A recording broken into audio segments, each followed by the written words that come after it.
This is Oft Off Topic, a show where two men with the attention spans of a squirrel try and fail to stay on topic with today's subject. Where will their oral meanderings take us? Well, stick around and listen, because today's Oft Off Topic is the Richman Brothers Suit Company. As you listeners probably don't know, I have a thing for collecting and wearing vintage suits. I found me a nice three-piece wool suit by the Richman Brothers Company, and it came from probably the late 70s or early 60s, judging by the tags, and I'm a curious sort, so I decided, hey, maybe this company has some history, and I'll look it up, and sure enough, it does. In fact, a few of the suits I have some interesting companies behind them. Maybe we'll go over them later. But for this one, it's going to be the Richman Brothers. This episode will be about the march of capitalism and working for the man. And Nate, this episode might make you kind of mad. Why is it going to be mad? Oh, just business stuff, employment stuff. Business. No, I mean, I'm down for business talk. I mean, okay. There was a brief time I was listening to the podcast. You ever, what is it? Wars, something wars, like business wars. Yes. Yeah. And man, that was fascinating. Particularly the Sony Nintendo stuff, even the Napster. Like I almost forgot that even exists. They're still making those podcasts too, actually. They just don't release them super regularly. It's like every couple of months they'll come out with a new series because there's a lot of production quality in that thing. Because it's basically set up like a stage play. Right, pause. Ella, what do you need? Well, you walked in here. What do you need? You need tape? I don't know. Y'all stole all my tape. Anyway. Go see Dad. He's an endless supply of tape. He always has tape. Well, I collected all the tape. Like when my office is actually like put together properly, right now it's a mess. It's like, I don't know. Right now it's in the equivalent of like shoving it in the closet and closing the door, just so at least I can use my stuff. But yeah, I got all the spare tape in the house and put it all in one area. I'm like, okay, this is where it all is. And then steadily vanished. And yet nobody resupplies the stock. Well, no. And they use it for dumb shit. Like I walked in one day and they like taped a chair to another chair. Like, why are you taping a chair to another chair? I mean, that's how you craft stuff in a lot of video games. So, I mean, true. I can kind of see the logic. Fair enough. Yeah. If you tape two chairs together, you get a car sometimes. So, Two chairs and a pencil. Yep. And you have a rocket ship to go to the next level. Damn straight. So, video game logic. That's why they tape two chairs together. Maybe and make a couch. All right, let's get into it then. Richman Brothers was originally named the Lehman Richman Company and was founded by Jewish Bavarian immigrants Henry Richman Sr. and his brother-in-law and business partner Joseph Lehman in Portsmouth, Ohio in 1853. In 1879, business was picking up. And they decided things would get even better, though, if they moved to a larger city with a larger population and more people to employ, and also, more people to buy their stuff. This plan turned out to be good, as business boomed while they're in Cleveland. 1904 comes along, and both Henry Richman Sr. and Joseph Lehman have retired and transferred ownership of the company to Henry Sr.'s three sons, Nathan, Charles, and Henry Jr. The business is renamed Richman Brothers, because it's three brothers. Clever. Nathan, Charles, and Henry opened retail outlets selling factory-produced men's clothing directly to customers, the first clothier to do so in America. All suits were priced at $10 until 1939, when men's furnishings and hats were added to the line. We go back to 1917, and after approximately 40 years of building the brand in Cleveland, the Richman Brothers commissioned their first Cleveland factory to be built at 1600 East 55th Street. Before this, they had just moved around to various existing buildings and retrofitted them to what they need into clothing shops and whatnot. But this was going to be their giant flagship factory and everything the owners ever wanted. And it'll last forever. Yet, it is actually still standing to this day, to be honest. There you go. Yeah, I'll send you some pictures later. It's actually a really cool looking building. In fact, it's a cool enough building that the factory quickly became a landmark on East 55th Street, and as a result of its domineering size, both inside and out. It had 15-foot high ceilings, large-scale windows, and even the world's largest cutting table at the time, measuring 60 feet long. The structure provided Richman Brothers employees with working conditions that were unheard of in the garment industry at the time. It was literally a state-of-the-art suit-making factory for the era. I'm always impressed by like the largest whatever. I mean, because particularly if it's man-made. If it's a large mountain, okay, fair, that's nature. But like, the largest, cutting board. Like, well, that's cool, I guess, until someone makes a bigger one. Right. Actually, like, hey, we made a cutting board the size of a tarmac. That's just a log laying there. The reason why I laugh too is because Jenny and Ivy went out to Ames, Iowa, and in Ames, Iowa, they have the largest garden gnome, and they actually and they went and saw it. I'm like, that's what? Like that it's 4 feet tall. I mean, it's actually for a garden gnome, it's an impressive size, but also for anything else, it's not. It's just it's a statue that's in the shape of a garden gnome. Like I'm glad you guys had something to bring some tourists to Ames, Iowa, because I don't know. Based on what I saw when I were there, like, I mean, I was looking up trying to find out things for them to do. There's jack shit to do in Uh, Arizona. I Come mean, see the they, world's largest miniature dog. yeah, I mean, basically, and it's a college town. You'd think there'd be more to do in a college town, but I'm nope. guessing it probably has more bars per capita than almost any area Oh, around I'm there. positive. I'm Yeah. positive. The Cleveland Chamber of Commerce even designated it the best built factory in Cleveland in 1917, and it cost the company $300,000 at the time, which translates to $7.3 million. 1918 rolls around, and the United States is in World War I. And as you can guess, we got a lot of injured soldiers coming back this way from Europe. The government approaches Richman Brothers and say, hey, all these injured people coming back, we could really use a place to store them, like a hospital or the such. Any chance you could help us out? The Richman Brothers agreed to let the government use their structure as needed, and also didn't even charge the government. They said, you can use, we're in for this whole war effort. You can use the building for whatever you want, and we won't even charge you. And they were actually the first building in the country to let the government use their facilities for free. That's kind of neat. Yeah, sure. Why not? I mean, Yeah. I'm not sure exactly what happened to their business in the meantime, if they just like shuffled everybody off to a different side or Right. something like that. Yeah, I'm not. Details are kind of sketchy because, this was 100 years ago. Yeah, that was back in the day when, like, I don't know, nationalism was a little more quote unquote pure. It was like it just like, oh yeah, for the boys. Now, Yeah. I don't want to get into it, but now it's a little more muddled. For the boys with an asterisk afterwards. Oh yeah, absolutely. Yeah. For the boys. Let's not, I said pure, but all of a sudden, the moment you said that, I'm like, oh wait, time out. Yeah, there's a pretty giant asterisk behind that. Never mind. I retract my statement. Once again, off topic. Standard. Nathan retracts the statement. Nathan said something and then immediately retracts it. One of these days we'll just have an episode that's nothing but your retractions, one Right. after another. It'll go on for an hour and a half. Well, the best thing is there'll be retractions of things I just said. 1924 and 1927, additions were added to the factory, bringing it to 650,000 square feet of interior space, or 17 acres under one roof. That is actually quite a bit bigger than Scrooge's money bin, which was 3 acres. Check out the Life and Times episode of Scrooge McDuck for that. Yeah. Tie-ins. Damn. Of course, it wasn't full of money, but still, Right. 17 acres, that's a pretty big building. Oh, that's hella big. Yeah, absolutely. By 1928, the company had 31 menswear stores in 30 cities. They also sold their suits and tuxedos by mail. Salesmen sold door to door, and sometimes they would travel around in a touring Richman Brothers Company truck. The trucks had painted on the side the company's "No Middleman Profits" slogan. And this was actually kind of cool because their little like mobile trucks were actually mobile showrooms. Like they had the windows on the sides and lighting, so you could actually they'd pull up outside your house and you go in there and look around at like a little showroom of suits.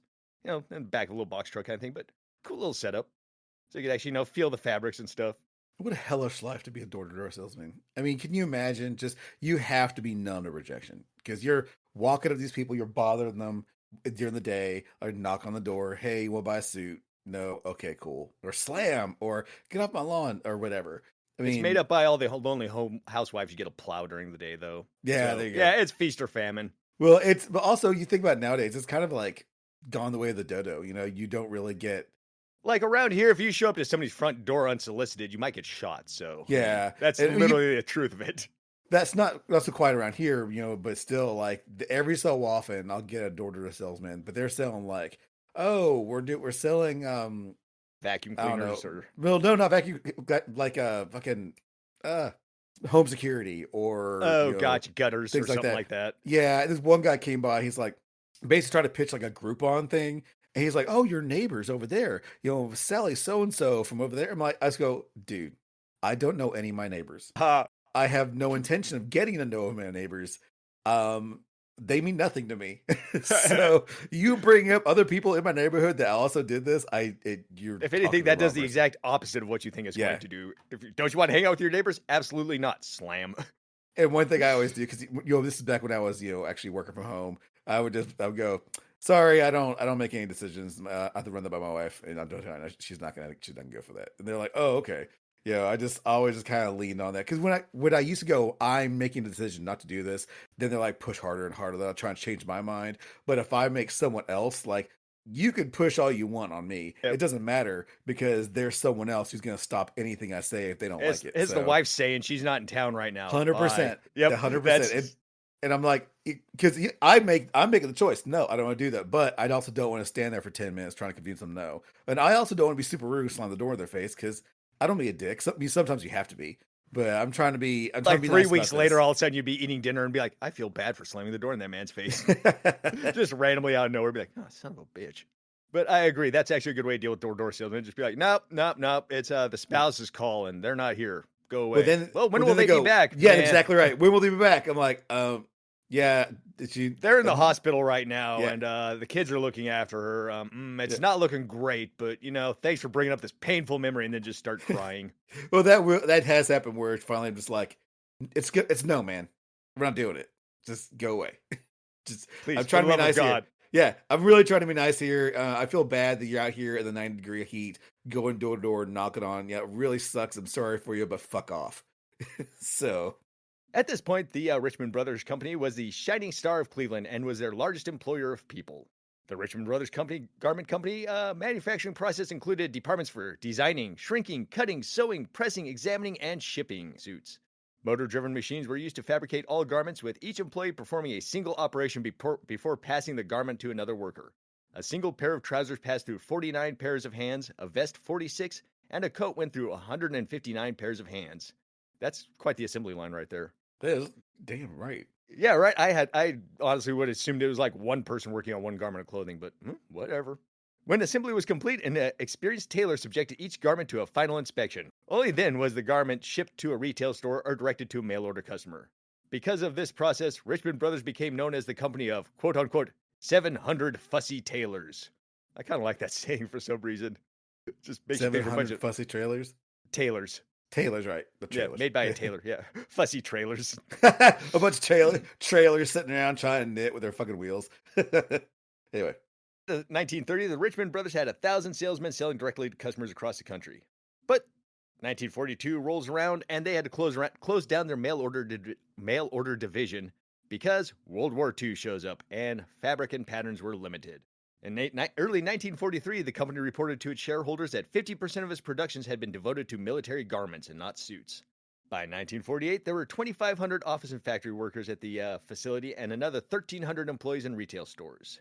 As far as the actual ownership of it, Richmond Brothers was one of those companies that like to claim, when you work for Richmond Brothers, you're not an employee, you're a member of the family. you're fired. Yeah, right. I know when you hear that, you're like, that sounds kind of sus. Yeah. Make And you then- remember the family until you're not. Yeah. And then we got this quote from the owner. Apparently, they were quite anti-union, even saying at one point, quote, "The union plan has been one to crush our business. We think this is wrong, to put this kind of pressure on our family." Because they said that they wanted their business to be one of those where everybody's treated like family. And if unions just get in the way of treating you like family.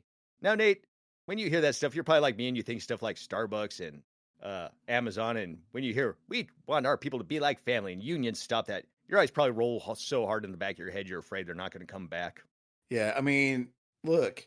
Well, I actually kind of, back in the day, back, I don't know, 20s and whatever, I remember talking to somebody, he's very anti-union. And like, yeah, I understand that.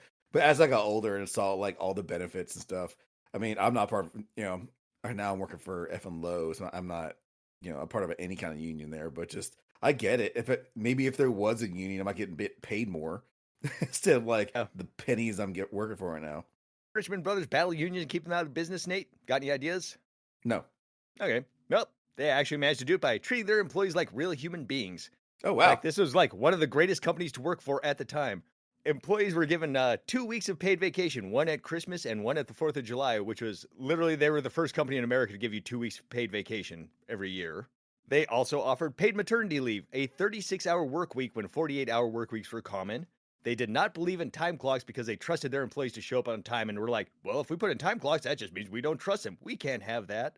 They would also give their employees pensions after only 15 years of service. They gave them stock options and they encouraged them to buy them up, which almost everybody did. They gave life and health insurance, dismemberment insurance, childbirth benefits, and in 1949, they added a 3rd week of paid vacation. And on top of that, Nate, here's one more thing they offered. And this is one of those you'd be like, damn, wish I had this. Say you get into a bit of a tight money spot. Car breaks down, porch breaks down, wife breaks down, whatever tends to happen. Price breaks down. The Richmond Brothers offered all employees loans through the company. Not only that, but they were interest-free loans.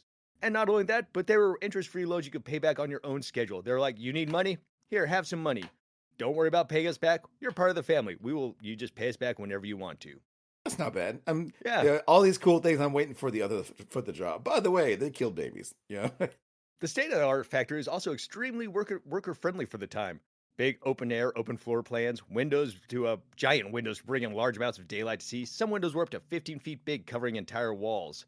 Now, compared to this, like the New York Taylor scene, which was nothing but giant, like basement sweatshops, cramped, crowded, sweaty, moldy, people losing fingers, and basically just unsafe hellholes that people are dying in. Nope. And also, too, Richmond Brothers were known to pay higher wages than anybody else at the time. And this actually did help them achieve the family atmosphere that the Richmond Brothers wanted. Employees would form their own sports leagues, dance troops, bands, and social clubs and all hang out with each other and their bosses. And they even had a massive yearly picnic at a park where everybody would attend and just have like a big old great time, bosses and employees. Because of this, Yeah. employees never wanted to go on strike or never wanted to unionize. Even when the Cleveland garment workers across the state of Cleveland went on strike in 1911, Richmond Brothers was unaffected. Even the strikes in the 20s, 30s, and 40s, they were unaffected. People were just like, nah, I like this place. Let's stay here. Yeah, you treat your employees like as people and with dignity. Yeah. So okay, I'm fine with them. Not unionizing. They're actually taking care of their people.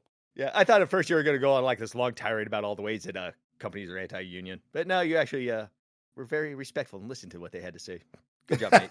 And Well, I also, mean, too, there are definitely companies that are anti-union. When I worked at Macy's back in the day, when they hired me, they had a whole video based on don't unionize. yeah, And at Lowe's, I think they had that a little bit when I got hired on at Lowe's, but I wasn't really paying attention. And that's a couple of the places. They give you a brief like you need to report someone if they try to give you a pamphlet like about right. unions. And I'm like, okay, whatever, man. Just Unionism is close to communism.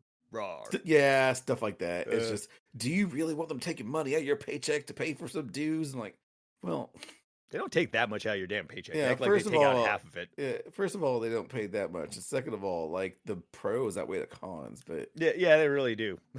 But yeah, if you're part of a union, you'll constantly get mail all the time being like, you should drop out of your union and quit. Tell them you don't want to be part of a union, blah, blah, blah. You get all sorts of anti-union stuff in the mail constantly. yeah, especially like we're even using your job. Just like there are people who are working with you, no names, but like from what you've told me, like who should have been gone a long time ago. There's like union, haha. Yeah. Although people always do say that, where it's like, well, if you're part of a union, it's impossible to get fired. I've known like 4 or 5 people get fired so far. Yeah, So it's not impossible. It's just difficult. Yeah, Like it's it actually difficult. needs to be like There actually has to be a reason, like a good reason or something. right. Yeah. I mean, because like in Kentucky, I think it's a quote unquote right to work state or whatever.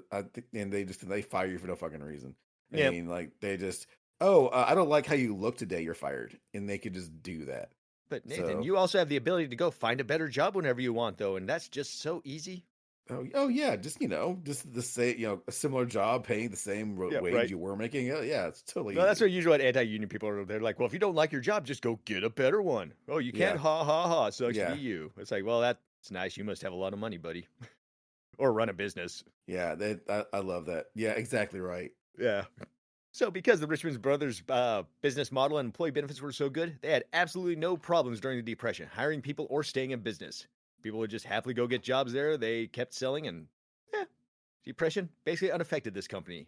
It is said that the Richmond Brothers' rapport with their employees was so strong that their main guy, Nathan Richmond, who's the guy who's credited with setting up all these employee benefits and stuff, it is said that he could stand at the front door and greet each employee by name, all 2,000 of them as they came in. Whether or not this is true, I don't know. Hard to say. But I mean, I guess if he was like directly in with hiring people and they're having like all these company parties, maybe he could. Who knows? I mean, it's possible. Like, Yeah. my kid's elementary school principal. Now, you imagine. I mean, it's not. We're in the middle of nowhere, Kentucky, but like, it's a decent amount. That school holds Yeah. about maybe 300 plus kids. 300 to 400 kids, and going through all the years, this principal of this elementary school sees my daughter August and like still remembers her fucking name. And how many kids have she's going to be a junior in high school next year, and he still remembers her from like her elementary school days, and knows both sisters, and just on site. And I'm like, how what I don't know. I forget people Agree with almost you. I immediately. totally agree with you on that. Because when I first read this, I was like, remember 2,000 names? That's impossible for anybody. But then as I thought about it, I was like, no, it's not. And then you bring up teachers. I'm like, oh, yeah, teachers remember all sorts of names like Yeah. 20 years later. It's like, oh. Yeah, All you right. especially have more like experience with that, seeing how you work around them. Yeah. So Oh, yeah. When I got my job at my school, there was my sixth grade teacher was like, "You look familiar." I'm like, "Oh yeah, I had you in sixth grade." He's like, "Oh yeah, sure enough." get out So of here. yeah, ha. I That's remember right. what I you never did. liked. Yeah, ha. Uh, You might not remember what you did, but I do. it went down on your permanent record. Right, the permanent record in my mind. Yeah. Ha.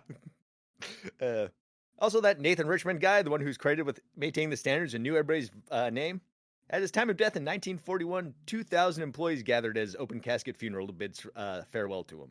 I don't know a lot of people that show up to their boss's funeral. Yeah, that Yeah, dude I knew what he's wouldn't. doing. Yeah, right. After his death, one of Nathan's nephews took over and successfully grew the business until 1969. And then we can kind of cue some Darth Vader entrance music here. Bam, bam, bam, bam, bam, bam. Woolworths comes in with an offer that Richmond Brothers can't refuse and decides to buy them. And Nate, you know what happens usually when a giant company buys a slightly smaller company? Yeah, that's not good. No Yeah, bueno. it's not good. Yeah, basically the usual things that happen. Part of this also too, it wasn't necessarily Woolworths, but right around this time too, polyester suits started becoming really popular, and that really put a ding in the suit industry. Because I don't know if you've ever worn a polyester suit, but they are like one of the stuffiest, sweatiest, most uncomfortable things you'll ever wear. Because polyester don't breathe; you get like no airflow through it, so you're basically just going to be in like a portable sauna. And when polyester suits became popular, they were like a fraction of the price of a nice wool suit. People were like, I'll just buy these polyester suits instead. And then they're just to me like, suits are uncomfortable and the worst thing ever. I will never wear one again. And that's kind of what would put them out of fashion a little bit. Because like a nice wool suit, those things actually breathe and radiate heat pretty well, and you'll do a good job at them even on hot weather. Polyester suit, I promise you, it's one of the funkiest things you'll ever wear in the heat. I'll take You your need word for it. Funky Cold Medina. Medina.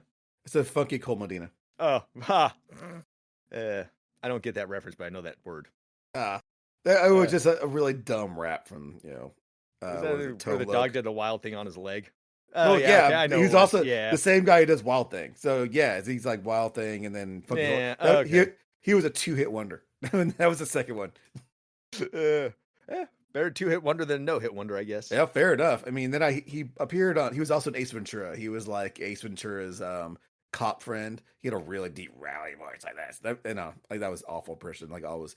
But yeah, he just what was his name? Tone Loc. Yes, Tone Loc. Oh, That's look, what it was. yep.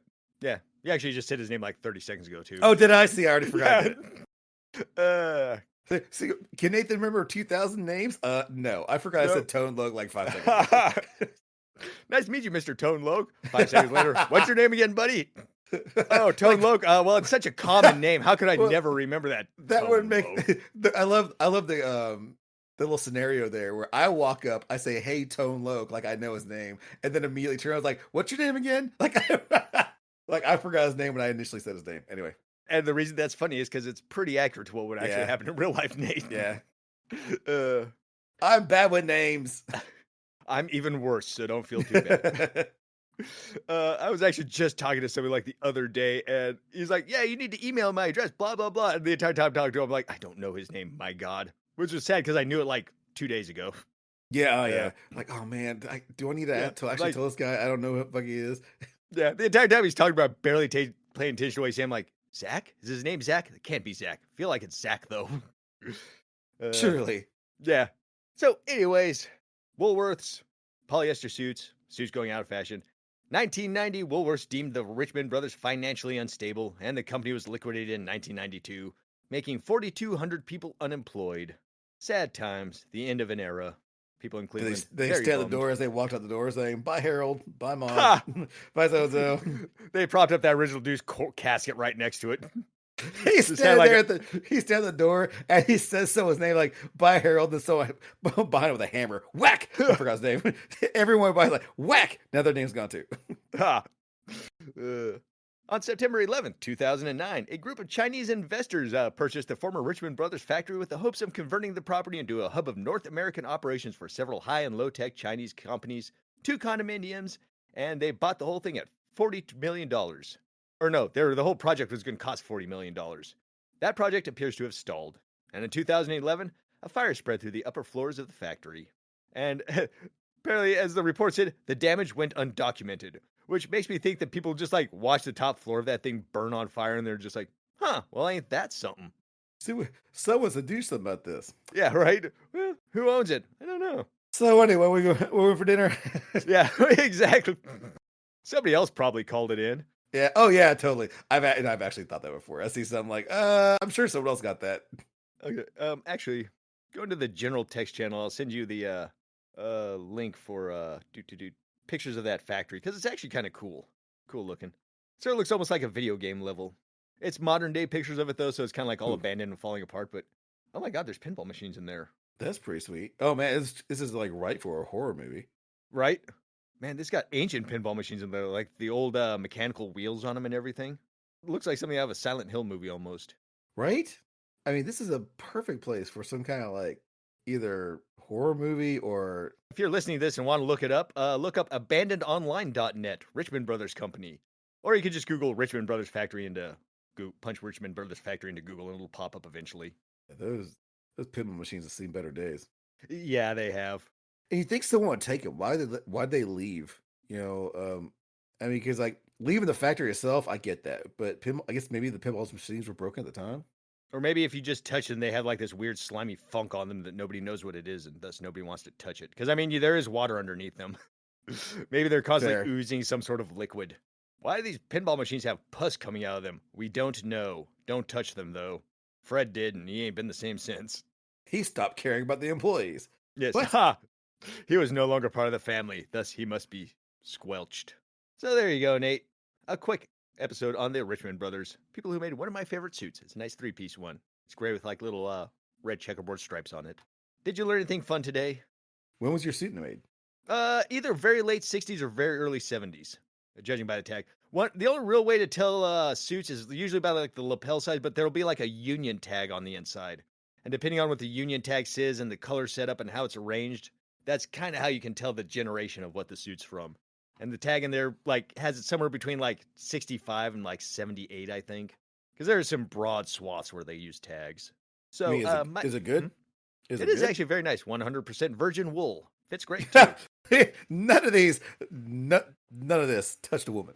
Yeah, Ever. yeah. There was absolutely no slutty goats made involved in making this. We kept the boys over here, the girls over here, and they wouldn't even look at each other. It's called a eunuch suit for a reason. Right. Not because you won't get laid in it, because of those poor sheep. And in case you're wondering what virgin wool actually means, originally it meant it was wool from the very first shearing of a sheep. Like, when the sheep was first time it could be sheared and you shear that off. That was Yeah. technically virgin wool. It was supposed to be like the softest, nicest. But that was something that, I don't know, that probably went out of fashion, 50, 60 years ago. Nowadays, virgin wool just means it hasn't been recycled, and it's the first using of that wool. Because I guess what they do a lot of times is they'll just send back old wool and they'll just like repurpose it and just kind of like turn it into just this giant sheet of generic recycled wool. Which apparently you can buy cheap suits made out of recycled wool, which I guess is all right. People say it depends on the quality of the company and stuff. I Googled it once and it was like, is recycled wool suits good? And the overall answer was depends, which is a great answer to get. That's always like, oh, is it how this or this? It depends. Well, then thanks.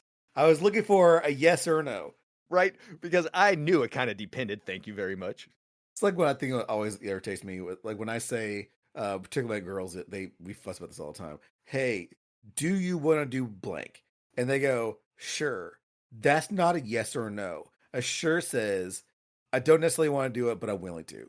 But I'm asking It's a your opinion. dismissive answer. Yeah, I'm asking your opinion. You have one, yes or no. You might not like. I need one or the other. I hate that. Sure basically translates to if you wanna, I guess. Yeah, and so just in the same vein, it's like, is this good or bad? Depends. Well, of course it depends. If it's on fire, then it's Right. no. It depends. Do you like being on fire? Then yes. If you don't Yeah. like being on fire, then no. It's a bad thing. If you put it on, like, well, if you like sweating real bad, it makes you feel really hot in 30-degree weather. I'm like, well, Right. then, I don't know. Like, Yeah. If you like being stuffy and just feeling miserable, then yeah, it'd be a great thing.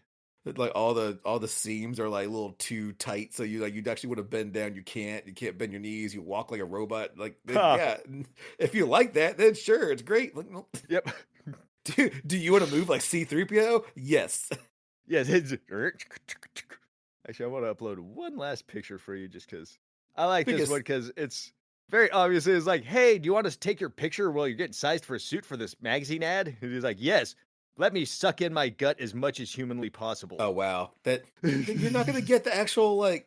Yes, you are right, Nathan. If you're about to say that's not how you measure a suit, you're 100% correct. Do not suck in your stomach when you're getting a suit sized. Blow your tummy out if anything else. Yeah, you're supposed to stand naturally, even a little bit slumped kind of thing. Not be like, I'm gonna suck this in. Yeah, you can even tell the tailor's kind of chuckling, be like, I'm gonna have to get paid for a resize on this. Yar her. Again, I know that we're in an audio medium and we're doing visual stuff, but hey, if you're listening at home, just Google Richman Brothers suits. You're not going to come up with a ton of things about it. Sean here, just letting you know that this point is the end of the Richman Brothers discussion. From here on, it's mostly talk about Star Wars, Star Trek, X-Men, and Batman, and other nerd things. Please stay around and have a listen if you'd like, but if you don't want to, no hard feelings, and we'll see you next episode. Going back a little bit, you remember I was about to say that C-3PO. Do you ever see? Now, keep in mind, I don't care about fashion really, but that Zendaya suit that she went to the Met Gala or whatever. The only reason why, the only reason why I even mentioned it is her like outfit was like basically like a metal, steel looking C-3PO suit. It was ridiculous, and the only reason why I saw it was because how effing ridiculous it was. I really truly don't care about any of that, but it popped up. The robot from Spaceballs. Oh, you look it up? Yeah. Yeah. Type in Zendaya C-3PO suit, and it's like, oh. Yep, immediately. Yep. And then I saw a clip on a TikTok or whatever. Maybe it was Reddit. Who cares? And like, in order to get the stairs, someone had to pick her up and carry her up the stairs. I was about to say, it looks like there's like no mobility in this suit. Honestly, I wouldn't be surprised if they put like little wheels on the bottom of the feet so they could just like shove her along and just roll her down the. Right. Apparently, she was also in a chainmail Versace gown at one point too, which is made by Versace, so that thing was expensive. Of course it is. I mean, some of these fashion stuff, like one thing about it can represent, or one reason I respect the suits, especially these guys. It's like, hey, these are functional suits for guys or girls who want to go out there and like be, look professional. Yep. But also, sometimes I look at these runways. It's like no one will ever wear that ever. Suits are good because suits are what's known as quote unquote timeless fashion. They will look good in any era, regardless. Stuff like C-3PO suits, that's pretty niche right there. It's super niche. I mean, again, it's fine for like, oh, I'm making a statement. The statement is a lot of times those high-end fashion suits are like, it's not designed out of functionality, it's designed out of a look what I can do with my talent. Right. Yeah. I saw one like it's a Reddit thing, and again, I swear I don't care about this stuff. I do not look for it. It's just somehow it finds me, and I don't. But I saw one where like the fashion guy's walking down. He has like a little hat on his head, and that's it. Like literally nothing else. Dude's naked walking down the runway. It's like, wait, which head was his hat on? The top one. But you know what? I wasn't looking too close, but maybe he had a hat. Maybe he had two hats on. Maybe. On his lower hat, remember, he's just got this little tiny hat, like a cape and like a handlebar mustache. Like, I am little villain. Well, in order to wear it properly too, I guess you have to be all like, having some blood down there. So, this is don't get flaccid. Don't think about your grandma. You're like, great, now that's all I can think about. Quick, build me a scaffolding to hold it upright. Here I am with my penis scaffolding, showing me I'm ready at any moment. Also, too, this Zendaya C-3PO outfit. What if it's really bright outside? It seems like that glare off that could cause some blindness in people. Right. It'd be like damage people's retinas. Yeah, right. Also, she's just walking around like, oh, God, my eyes.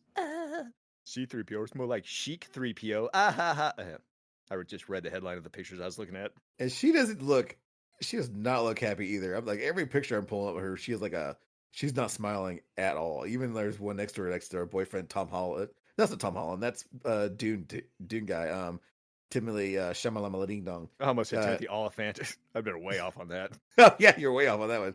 Timothy Shamalama Ding Dong. Is it just me or I'm not knocking on dude because I like him and all, but doesn't it look like he weighs about 80 pounds and like even a light breeze would just like send him flying? Yeah. Yeah. I mean, I got nothing on the guy. He did really great in Dune. Yeah, I've liked him in the stuff I've seen him in. He just kind of came out of nowhere for me. One day, it's like I'm, walking along minding my own business. Next, like he's everywhere. It's like, where did he come from? And apparently, he did do. He went through the motions. I go back and he's been in things, so he earned his way up. But it just seemed like 1 minute he wasn't there. Next thing you know, he was. I kind of feel the same way about Zendaya too, or Billie Eilish. Just like boom, all of a sudden everything's about them. Right. But At then, least yeah, it like you does. said, when you look it up, it's like, oh yeah, they had a Disney career for 15 years. You're like, oh, Exactly. oh. Right. There are 30 years going through the trenches of the Disney show. Now they're huge. Like, so, Yeah, okay. Yeah. Fair enough. yeah. They, Also, I've done that where I'm like, who is this young early 20s actor? It's like, oh no, they started a Nickelodeon thing in like '98. I'm like, oh, yeah.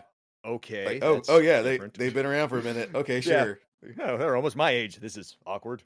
Yeah, you're right. Zendaya does not smile in any of her red carpet appearances. I mean, she looks miserable. Yeah. I have heard those red carpet things are pretty miserable experiences, to be honest. You basically get to show up, answer the same questions 4,000 times, have people holler at you, and then you get to sit there and be bored for hours on end. Right. In Yeah. a very uncomfortable suit. Yeah. I saw one thing where apparently Nathan Lane. Nathan Lane? Is that his name? There is a Nathan Lane out there. Yes, Nathan Lane. So that guy, he never answers questions. Like when he does red carpet stuff, he never says anything. And there's one TMZ guy or whatever. He goes, "Hey, I love you," and Mousetrap. No, sorry, Mouse Hunt. Mouse Hunt. Mouse Hunt, He's yes. like, yeah, he's like, "Hey, I love you, Mouse Hunt," and Nathan Lane stops. And he looks at him. He's like, "Did you say Mouse Hunt?" He's like, "Yeah." He's like, "You get one question." So, I don't know what the question was. Because that's it was a TikTok thing. Or just like he never answers questions. When he does these things, he literally just walks in the building. He's whatever. But he Honestly, actually, remember liking that movie Mouse Hunt back in the yeah, day. it's good. I saw clips of it. I don't think I've actually watched it from like beginning to end. But it's one of those things where like it's just on while I walk in the room. Like, oh, it's pretty good. Yeah. On this Saturday afternoon Nickelodeon show. I mean, to be honest, the most experience I've had with him was on Lion King. And that's Yeah, he was on that too. Yeah, Nathan Lane's one of those actors. I know he's been everywhere and done everything, but I can't really name much outside of. And Mouse Hunt. Birdcage. Birdcage, the thing I've actually like saw him for Yeah. like as an actor. But yeah, the first time I experienced with him was on Lion King. Saw the Birdcage. I heard it was really good though. Wait, you have or have not? Have not. Okay, I thought you said I've seen it, and I heard it's good. Like, did you just say you saw it? No, it is pretty good. I liked it. I mean, yeah, it was outside Robin Williams and a few others in it. Yeah, I mean, I kind of remember it having like an all-star cast back in the day, actually, for its era. Oh yeah, there was it was him, Robin Williams, Lex Luthor. What's his face? Oh my God, Superman there too. Gene Hackman. Okay. Hank Azaria was in it. Callista Flockhart. Whatever happened to her? Oh, she's still around. She's married to Harrison Ford, I think. Oh, that's right. That's just a name I haven't heard in forever. Right? And she was in that really dumb lawyer show for a while. I remember seeing a few. I watched it from time to time. It was just, it was just. Ally McBeal, that one. Yes, it was. So That's dumb. the only thing I know her from, to be honest. Yeah, she played a pretty big role in the Supergirl series. Oh, she was like Supergirl's boss, not not as Supergirl, but as Supergirl's alter ego's boss. Yeah, was it Laura Kent? Was it? What was her name? What was her alter ego? Caitlin Kent. Let's just say because it's close to Clark. That's gonna drive me crazy. Kara Zor-El. That's not. So it's Kara Kent. I think she went by. Is that what she went by? Because that's dumb. That is kind of dumb, Kara Kent. A Kara Kent sounds like currency from Eastern Europe. I would give you 30 Kara Kents for that car. Yeah, Kara. Apparently, she went by Kara Kent. It's like dumb Kara shit. Kent. That is. Oh man. That literally is, and be like, what's the closest female name to Clark? And somebody was like, Kara, and they're like, well, we got to go to lunch, so yes, that works. I mean, Clark Kent. I mean, there's always the rhyming stuff. I mean, I know. That is a comic book thing, and I've always kind of hated that, though. I was never a fan of their trying to make everything illiterate or alliteration or rhyme. Yeah. Well, Stan Lee said he did that so he remember the names. Like that was his cheat. Like he would just do like double. Like he's like, okay, I can remember that name because it's Clark Kent, or he didn't do them. Peter Parker. Quick, think of a Stan Lee character. Clark Kent. Quick. Wait, damn it. Get in my head.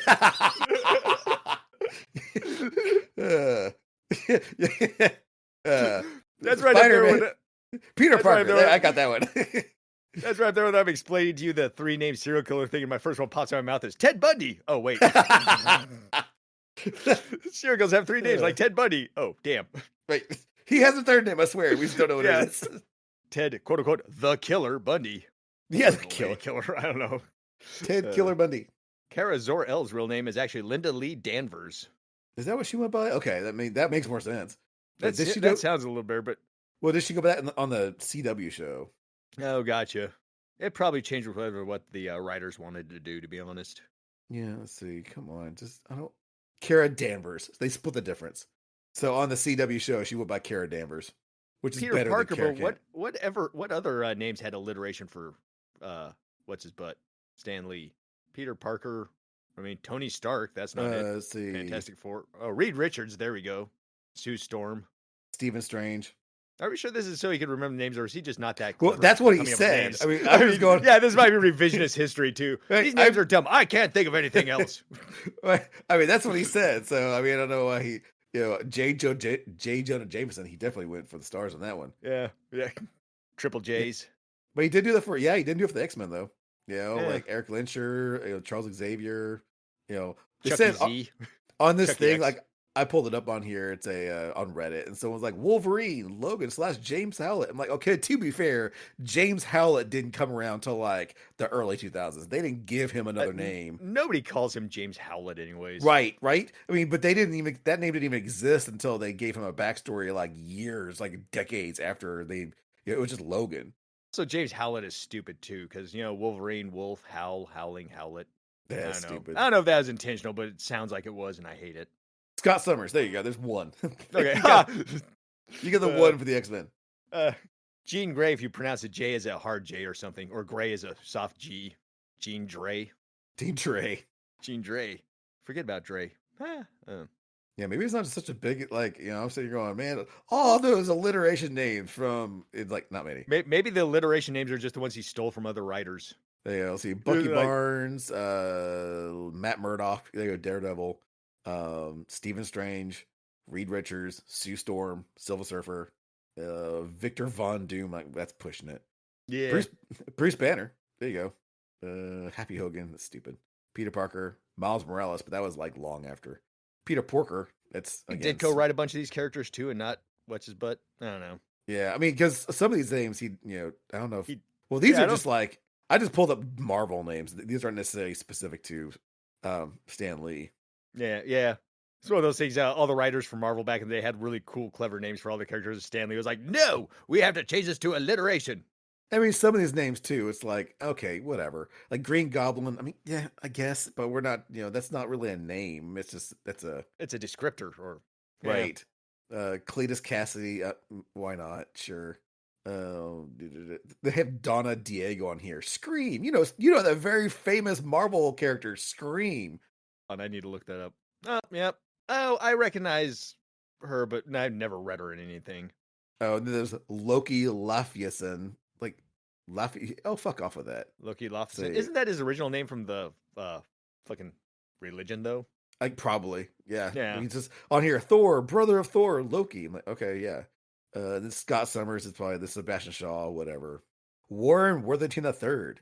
And oh, by the way, I don't want to like I'm looking at these and I definitely want to start talking about X-Men, but I probably shouldn't. Huh, why is that? Well, we probably gonna do if you're not gonna do it, I'll do one about the write one about the 97 series that just came out. Oh, dude, go for it. Yeah, because I'm kind of getting all nervous about the Star Trek stuff.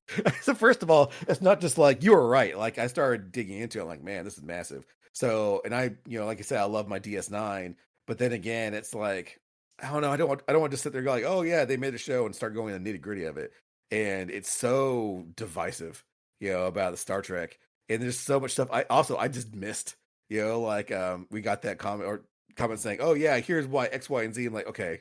I totally respect that. Could do Star Trek maybe is just do your first one be a very overall thing. Be like, hey, Star Trek was found out in the 60s. Here's the series it went through and the people that wrote them and who starred in it. Yeah. Very quick overrun. And then do individual episodes after that, breaking down each series maybe. Yeah, I mean, I could probably a general overall view, but just because the X-Men's hot, I'm probably gonna do that. I'll go ahead and do that one first. If you're not gonna do it, I'll do it because. Okay. Well, I was working on the Star Wars Hotel one, so. Oh yeah, that actually surprised me because I thought we were going to do that today, and you're like suits. I'm like, oh, okay, cool, whatever. Sure, well, I also got to finish watching that 4-hour thing for the second time, taking notes because I watched the whole 4 hours, and I was like, well, I should do an episode on this, and I'm watching it a second time and taking notes, which takes significantly longer than watching it the first time. So yeah, and I probably should actually watch the original series. Should I go back that far? I mean, because I don't really. Yeah. Nah.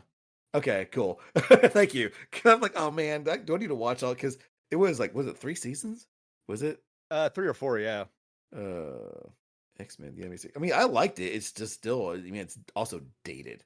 Oh, You yeah, the know, animation that is way it's rougher than anybody remembers. 5 seasons. Yeah, it's 76 episodes, 5 seasons. No, I'm not doing that. Huh. But I will definitely do this because oh man, it was this most recent. It was a slow build for me. Like the first episode, yeah, it was fine, but it didn't really grab me. But then as Oh, they you went, actually downright hated it at first. Don't lie yeah, and well, say it didn't grab you. You well, disliked it. yeah, I You had a disliked it. venomous passion in your you're Well, like, I because wasted my time. it started off with like, oh yeah, again, I get it. They're introducing the characters, but so they have to like introduce a new character with like, oh yeah, here's this guy and here's this guy. But at the same time, like, look, this is X-Men 97. This is a pickup of an older series that you're supposed to know about. I mean, yeah, I know, but new kids are coming in. But let's be real. There's not going to be many kids coming in to watch X-Men 97 on Disney Plus that don't know who the X-Men are. So Same thing about Batman or Spider-Man. They keep redoing his origin story every movie, it feels like. oh my So, god, that's so I dumb. mean, Like, every Batman, please. it's like, hey, look, we get to watch his parents get killed again. That seems more annoying than the X-Men recapping stuff, to be At least honest. with the Ben Affleck Batman, but to be fair, we never got a Ben Affleck movie of Batman. But at least with him, they didn't really go. They didn't get into it. They're just like, okay, he's Batman. He's Batman. Yeah, You yeah, I feel know, like the most recent one too, they didn't really do that as much. But for the most part, they always have to do it. Same with Spider-Man. It's like, ooh, look, Uncle Ben, he's gonna die. Or they introduce Uncle Ben, be like, Uncle Ben, you'll be around forever. Hee. And then yeah. well, the most recent one, at least they kind of like introduced the idea of it was a bigger thing. It was like tied into a conspiracy, and that's fine. If you want to do that, it's fine. But yeah, like we don't need the slow motion pearls. In like the It's the alleyway, and plus, what Whatever Robert's dance with gonna the devil in the pale moonlight. right? I mean, and that was a retcon as well, like because Joker didn't kill their parents, but it's Nope. fine. For that movie, I'll roll with it. You know what? Sure, why not? It's like we're going to It was fine. multiverses. Especially the fact that like they've solidified, hey, there's multiverses. So the fact that like They can Bruce Wayne, retroactively make anything canon they want. Because this is on yeah, Earth 425B. where all the characters are penguins, and the Yeah. penguins, ironically, is now Batman. Yep, exactly. That sounds like something DC probably has done in the past. Right? This world where all the superheroes are in the Bluey universe. Woo! That'd be amazing. People would watch that. I'd watch that. Because I swear, Bluey is one of the more popular things on TV, I feel like. Blue is amazing, dude. I'm sorry. Yeah. Like if you Oh, ever no. watch I have heard plenty of adults say that Bluey is actually one of the best kid shows in a while. Bluey, legit is really good. Like I don't sit there and like, oh, I'm gonna watch Bluey. I don't do that, but If it's on TV, my- you're not going to turn it off necessarily. oh, if it's on TV, I'll definitely watch it. And like my youngest daughter loves Bluey.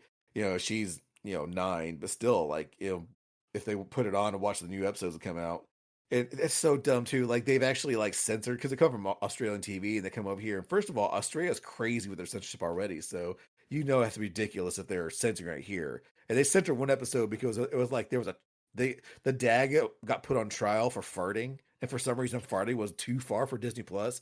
Like really, farting is too you're gone too. Now I think they actually ended up airing it because people were pissed. But still, it's just that Yeah, show that's is really dumb. good. Yeah, there are all sorts of like weird holdover rules for broadcasting kids shows and stuff like no body sounds and weird stuff. I don't know.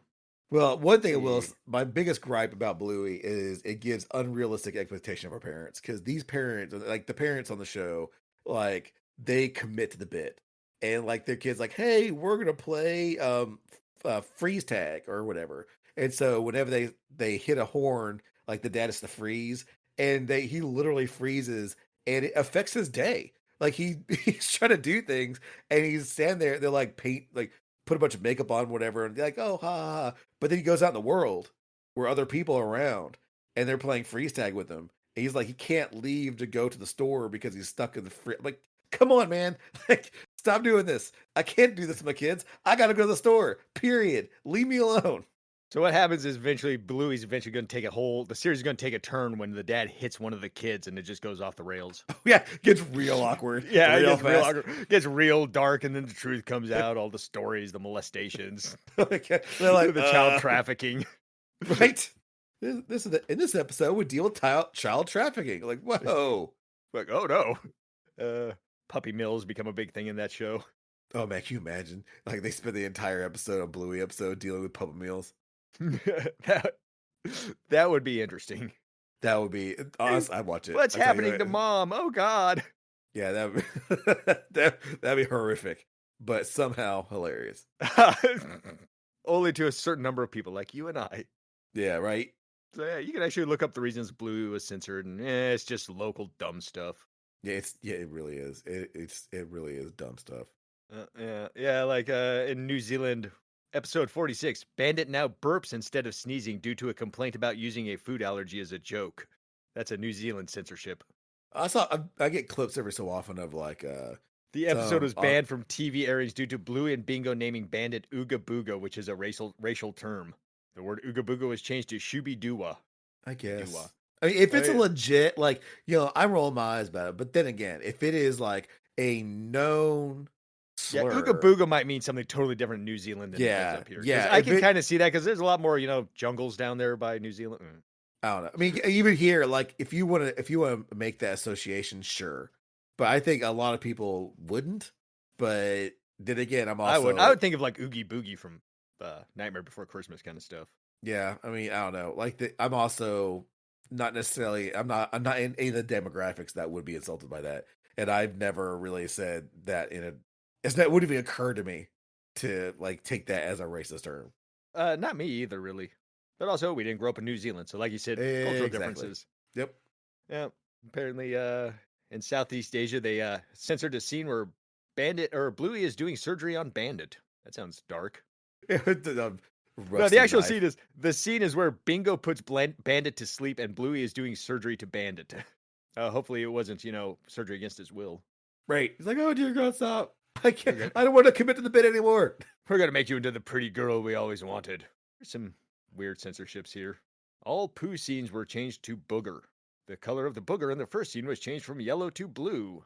Which I don't know. That makes it seem like there's something wrong with them. Here's the USA censorship stuff. The word capsicum is replaced by pepper.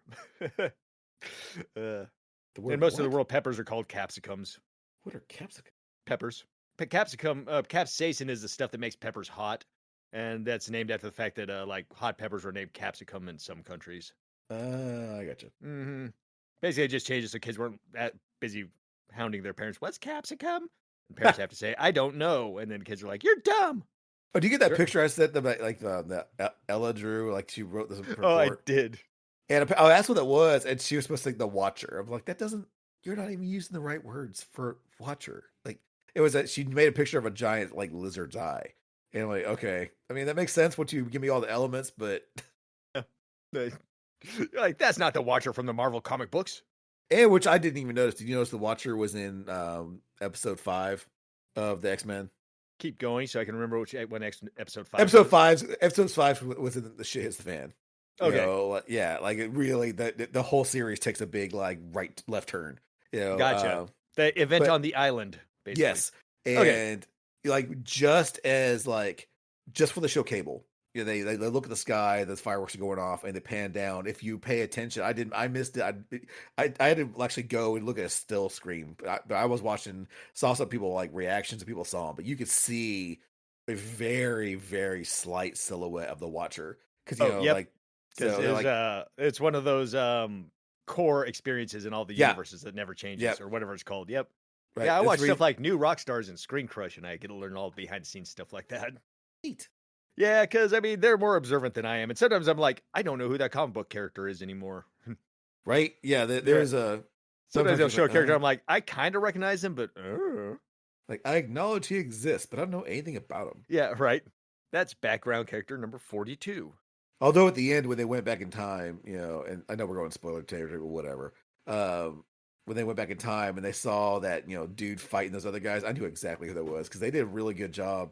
Like I was all in Apocalypse for a while. Like, he was my favorite villains, and he actually came out with a series like a backstory for him, and he looks up exactly like he did in comics, which is impressive. Kind of looks exactly like he does in the future too. I mean, with the whole it's not like it's really hard to tell him apart. Well, once he drops his face, like definitely his face, but he doesn't have any hair. He looks, nowadays he looks a lot more mechanical, but with the wires coming out of his arms and whatnot.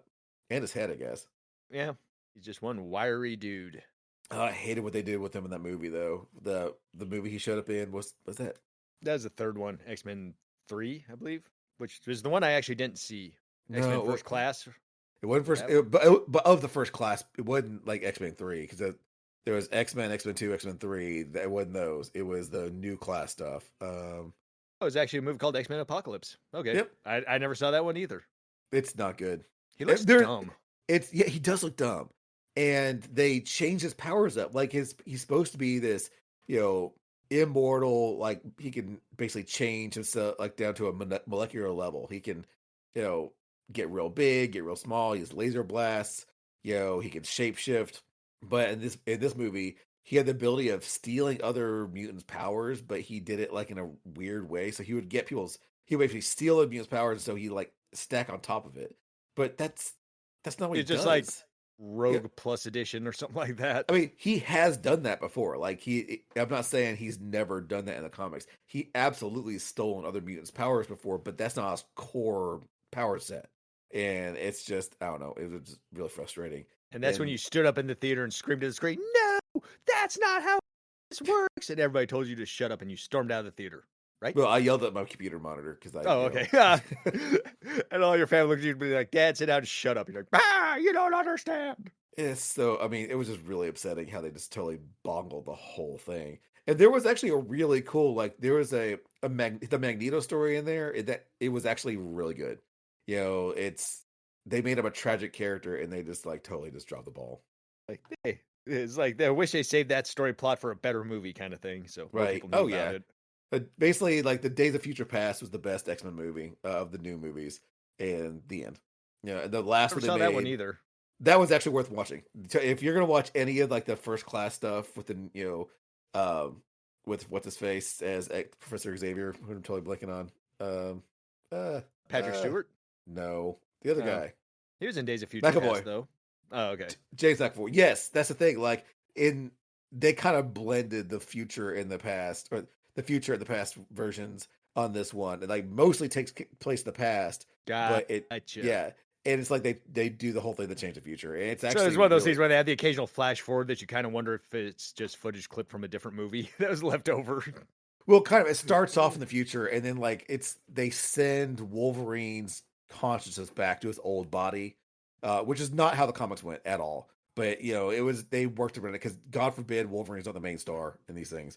So they send Wolverine's future consciousness into his past body because he was still alive back then, and then he goes and like deals with the first class people, and it took place a little while after the first movie. So Magneto's off doing his thing, and stuff happens, and it's really interesting how they actually tackled it. It does not follow, as I said, the comic version whatsoever, aside from a few things.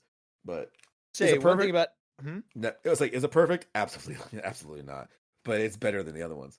Yeah, I was about to say one thing I really liked about X-Men 97 is they did not fall into the trope that almost I feel like every X-Men thing ever has gone into, where it's not the X-Men cartoon or series, it's Wolverine and friends. And literally like Wolverine's Yeah. just the only character that they give two craps about, and everybody else is just kind of an ancillary character.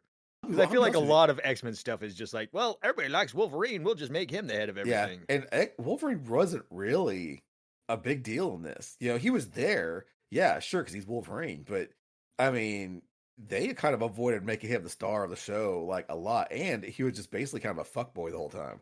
Yeah, He it like, kind of was. yeah, oh, Gene, I like you so much. It's like, Yeah. come on, man, like you're embarrassing yourself. I'm Yeah, embarrassed for you. It's just right. If there was one thing about Wolverine I didn't really like on X-Men 97 is, yeah, he didn't really seem like a dude who's, like 150 years old, maturity and war weary and stuff I like that. honestly, no, I'll be honest, I did not like what they did with Wolverine. He was kind of a little bitch about the whole time. Yeah. And I mean, I don't necessarily want to be the main character. I really enjoy what they did with the show. I think the people who were the main characters should have been the main characters. Just, you could have at least made Wolverine as kind of like a rogue badass in the background, but they didn't. Yeah.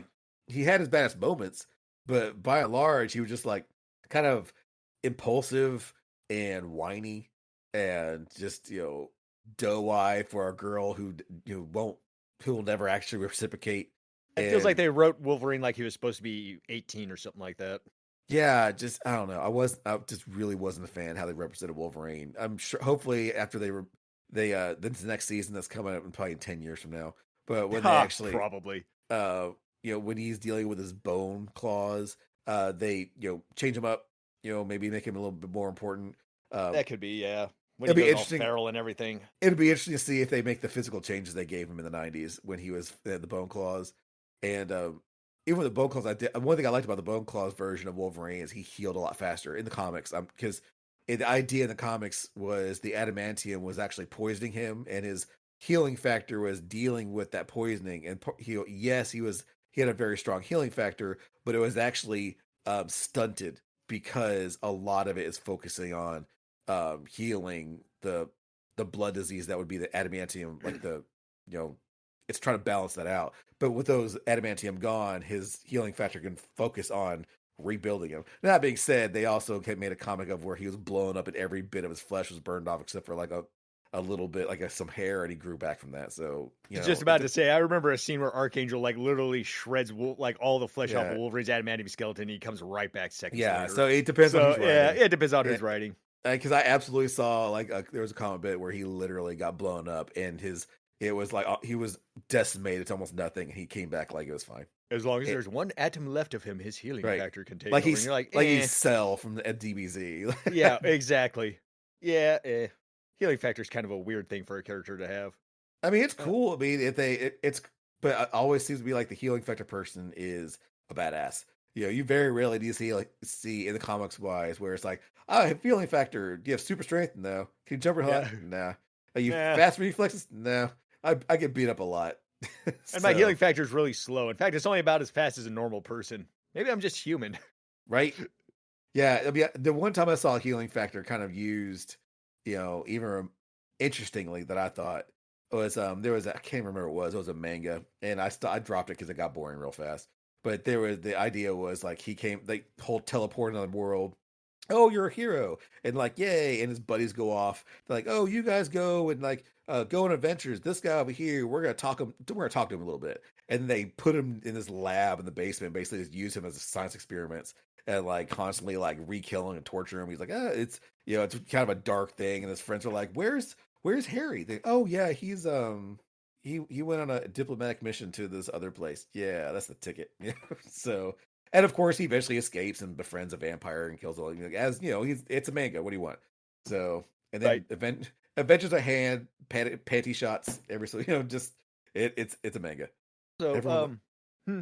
What's no, that? no, I was just gonna keep on going the vein. I'm done. Okay. No, actually, I was kind of thinking about the whole Wolverine healing factor thing in his armor and skeleton because I also remember there was one episode, or not an episode, but a comic where like, I think Magneto or Juggernaut just chucked like Wolverine out into the middle of a huge body of water. Yeah. And because he's so heavy from his skeleton, he basically just sunk to the bottom where he drowned and was pretty much useless until Jean Grey fished him out of the water. Yep. I mean, just re-drown. He's like, Yeah, he always exactly. Like he re-drown. would like come back to life and then just make it like a foot and then drown again. And basically, yeah, that's one way to neutralize Wolverine back in the day. Which is I don't. actually that's how Magneto dealt with him on Days of Future Past. Is that what it was? Is that who did it to him? Okay, I Well, remember the scene, but I don't really in remember who did it. that movie because it's Oh, happened in the before. movie. It's happened before, but like in the movie, Magneto impales him on like a big iron bar and then throws him into the sea. And but he gets saved by other people, but that he gets saved by the Weapon X people, You got because an air tag on him so we can track him down yeah, when this happens. exactly. Way up So inside of Wolverine's lower intestine is an air tag that's just embedded into him. That would actually be kind of funny. that would be funny. Yep. It's an actual like little air tag from Apple. As long as Wolverine's near an iPhone, we'll always know where he's at. And what they did rip out is the adamantium on that show on the X-Men 97. It wasn't exactly my brain said it was, but it was very similar, but not exact. Of the splash page from that episode or that issue where he gets his adamantium ripped out, and I have that issue, but it's a second printing, so it's not as great. I had the original one. Well, I had at one point with the hologram on it and everything. In Yeah, fact, I had that whole series. It was wait, like time out. 6. I do have the original of that. I don't have the second printing when he gets it back. Okay, sorry, the other Okay. direction. Yeah, because I remember it was like 4 different comics, and you could like fold them out, and all that covers made like one big long picture for you. Yep. Because I think it was you had to get Uncanny X-Men, X-Men, X-Factor, and maybe New Mutants to make the cover.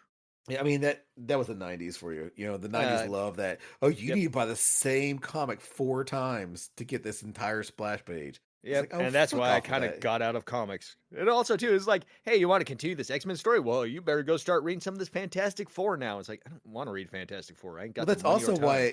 that's also why it kind of killed comics. You know, that's one of the reasons why Marvel went bankrupt. Like not that specifically, but you know, what you do is you have these comics out there. You know, like you have people buying 4 at a time. So people looking at the market, they're like, oh wow, look at all these readers you have. But it's a bubble, and that's exactly what happened. Finally, people like you and me realize I don't want to spend all this money for getting 4 issues of a single comic.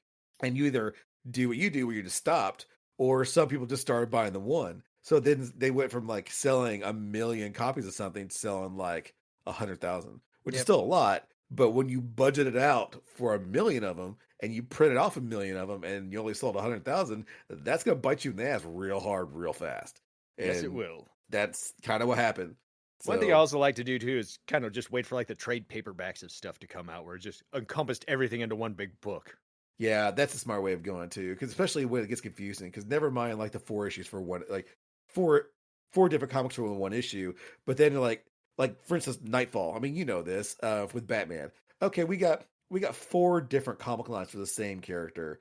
You need to go back and forth through all these comic lines, or worse, like in the X-Men or Marvel stuff, where like here we have this big spanning storyline that's taking place in all these different comics. So you need to buy the Fantastic Four, you gotta buy the X-Men, you got to get the Avengers. Don't forget about Iron Man. Oh, did we mention Captain America over here? Oh, there's Yep. also never mind. There's a really crucial thing that happens in Animal Man. You know Animal Oh Man. god, yeah. like, That guy like, you never wanted to read, but we need to up yeah. his sales, so we're tying him into the storyline. Like, Enjoy. why do I need to get Animal Man? It's like you skip Animal Man. Next thing you know, it's like, why is this character dead? Why? Damn it! I Right. gotta find Animal Man. I always hate it when I opened up a comic I'm excited to read, and like the first panel is like, if you want the full story to this, better go check out Avengers number 322. You're like, Right? They give you homework. uh, It's like, yeah, yes, that's exactly what it felt like. Homework that costs you money. every so often, like I wouldn't mind the ones where it's like they refer to a different storyline altogether. Like they're not saying like the storyline's going on, and they'll just drop a line like, "Oh, Be you like, hey, did you hear remember Tony Stark killed a dude while drunk? Or something like stuff?" that, you know? Or even if it ties into the story, like Logan will run into I don't know Puck, and like, "Hey, Puck, remember when we fought Wendigo?" And it's like, "Hey, they Yeah, little blurb, they fought yeah, Wendigo back in and Earth, whatever." I'm fine yeah, with that. that way the one person who read that comic would be like, oh, I read that comic. I know. Ooh, yeah, yeah. Or Actually, if I liked it someone because they would do that, where it'd be like, hey, when we did this, and there would be an asterisk, be like, check out this if you want more. That stuff I actually liked. Yeah, but like, yeah, as if it's like, oh, do you want to understand what's actually going on right now? Well, you need to go over there and do that. Yeah, Like, yeah. When your first page of your comic has like all the X-Men dead, and it's like, want to know what happened? Well, you better go check out these other things. And like, are you only reading one X-Men comic right now? You yeah, fool! fool! Don't you know there's multiple of them? I feel Go like they read, kind. go read Mhm. X Factor. I don't want to read X Factor. Okay, fine. I'll read X Factor. Read X Factor. Oh, don't forget this continues in Gen X. Like, Yeah, yeah. You got to go all the way over to an Image Comics. Oh no, that was Gen 13. That was the Image that was Comics. Yeah. and or go maybe Gen 13. Well, there was one storyline on there that really pissed me off. It was like there was it Gen. Actually, I mean not Gen 13, but I can't think of the team it was. Who cares? They were talking about like this. They were telling a backstory about one of the characters, and the backstory they're talking about, and then like you're near the end of the comic, and like this big action scene is gearing up, and then they just kind of stop, and it's these 2 people talking on the rooftop, and they're like, "Then what happens?" Like, well, you know what happens? She's alive. She's right there. Like, what? You're gonna give me a backstory of this character and this big action scene's coming up, and like I know she's alive, she's right there from the start, but don't lead me into this big action scene that's gonna happen, and then just cut it off and go, oh yeah, she was fine, she won. Uh, Sorry, drawing an action scene this intense would cost a lot of money with the artist and a lot of ink costs. like So thanks a lot, use your Liefeld. imagination. Oh man, yeah, that was one of those Image comics that I don't know. Image, I liked them for a minute. Like I was Rob Liefeld was like reading the script. He's like, "Wait, this fight has a lot of kicking in it. I can't do right. feet." Yeah, in this issue, like their top halves turn invisible, so it's just a bunch of people running around kicking. Like, never mind. Yeah, we're just like gonna we're gonna skip all that. Man, I I'm remember looking at Liefeld's drawings too. Like, I go, "Oh wow, this is really cool." And my child had, "Wow, look at that, that's really cool." But then I actually look at him, I'm like, "What? What? Like, how how this are is the you least seeing? realistic looking person I've ever seen in my life. Yeah, how are you seeing the side like that? It is a profile image of chest in their 18 abs and their back. How am I seeing their front and back from a side view? It's just- To talk about eh, there are some of those pictures that are like, can you tell if this character is facing forwards or backwards from the picture? yes, yeah, and there was some accusations of straight up copying. Like they were like, "Hey, look, this exact panel from X-Men issue, bleh, and here is a Liefeld comic, and here's a panel from there, and it is the exact same panel. The details are changed because they're different characters, but like the the setup, He used the the same outline and just like everything, filled in different stuff. exactly. It's almost like he Xeroxed it and just kind of drew over, Yeah. the other person. Which, I mean, there's Actually, some if that's that's kind of what Toriyama did it sometimes too, is kept the original like outlines of everything and he sometimes just build off of that if I recall. now, but the difference being that he drew the original. Yeah, yeah, If you're true. gonna build off your work, fair. But if you're gonna build off someone else's work, that's when things are getting a little muddled. Especially if you're a Marvel Comics artist in the '90s, where that means something. Now, I mean, I'm not saying I don't mean to knock. God forbid a Marvel artist to listen to this. That'd be great. Hey, I hope you listen to more. But like, I have mad respect for him. One thing I really wish I was good at enough. I've kind of it took me years to kind of come to a place where I'm not comic artist. I wish I could be. I've tried. I can sit here and copy a comic book panel, fairly accurately. But if I'm gonna sit there and just bust out panels, that's my style. My brain just won't do it. And I am an artist. I do like some things to do. I'll get a lot more comfortable with my style. But that's just not me. But you do need to have, if you're going to be an artist, a comic artist, there are certain standards, and straight up copying someone else's work is not one of those standards. So, Stolen valor right there. do Oh, what? I was saying that's stolen valor as far as comic book Right. artists go. Yep. Yep. That's a good analogy. Yes. Also, I wound up looking at the Gen 13 comic books, and oh man, these covers are sure made for horny teenagers. Oh my God. Right. Yeah, I completely forgot how horny these covers are. Oh Kind of no. thing. Totally. Like, damn. Yeah, man. They were, and they're like, oh, her density is such. She's 300 pounds. I'm like, Yeah, okay, sure. I have a What? feeling Jim Lee was like buck naked and jerking off when he's drawing some of Oh, these characters. I mean, constantly. I mean, all those characters, Wildstorm. I mean, we can go ahead and say like, women in comics aren't exactly like realistic, but Gen 13 pushed it real far, yeah. especially with their lead character. Here's some legs with boobs. Have fun. Yeah, Yeah, I know. their lead character. It is I'll admit there were some Especially the nights where comic I thought, covers where it's like literally yeah, her thonged ass is just right in the middle of the cover. there were absolutely several nights, when I was a kid, and let's just say I was thinking Ha. about her pretty strongly. So. Yeah, me too. Also, fun fact: Gen 13 had a crossover with Bone. Believe it or not, I Oh just yeah. noticed. Yeah, Bone comic, really good. Never finished it though. They also had a really cool crossover with Spawn. It was brief though. They actually had like a cross. It was Gen 13, a few other ones, where the idea being that Spawn actually like won. He became the big bad. He took over the world. Spawn was actually like the major villain in the future, and then they went back in the past and like stopped him. And people in the past with the future are like, this is all bad, and they went back in the past and they like um arranged it so they basically made Spawn's life miserable. Like things went well for Spawn, so he became a big bad. So they made him miserable, so things went well for everybody else.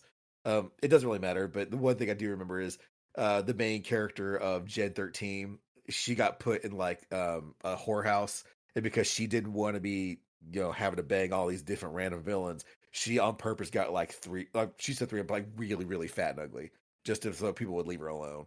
And it seemed so. Uh, you would think that would work, but I'm sure there's some Right, dudes who are like, yeah, uh, right.